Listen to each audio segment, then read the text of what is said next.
Namaskar. In this video I will discuss about the mindset of a witness. The play of symbols and images ought to be viewed in a separated way, as though one were merely viewing a motion picture. One ought to just stay familiar with the images. There need to be no effort to examine or end up being involved in them by judgment or condemnation.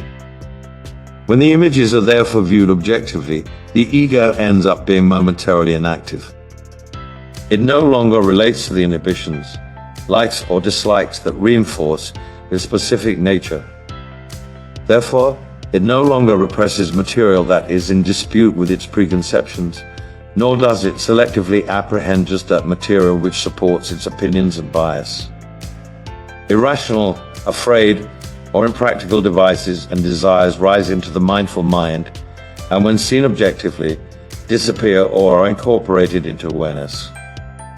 As an outcome, the energy that had actually formerly been used for quelching these elements of the unconscious can then be usefully directed to other activities.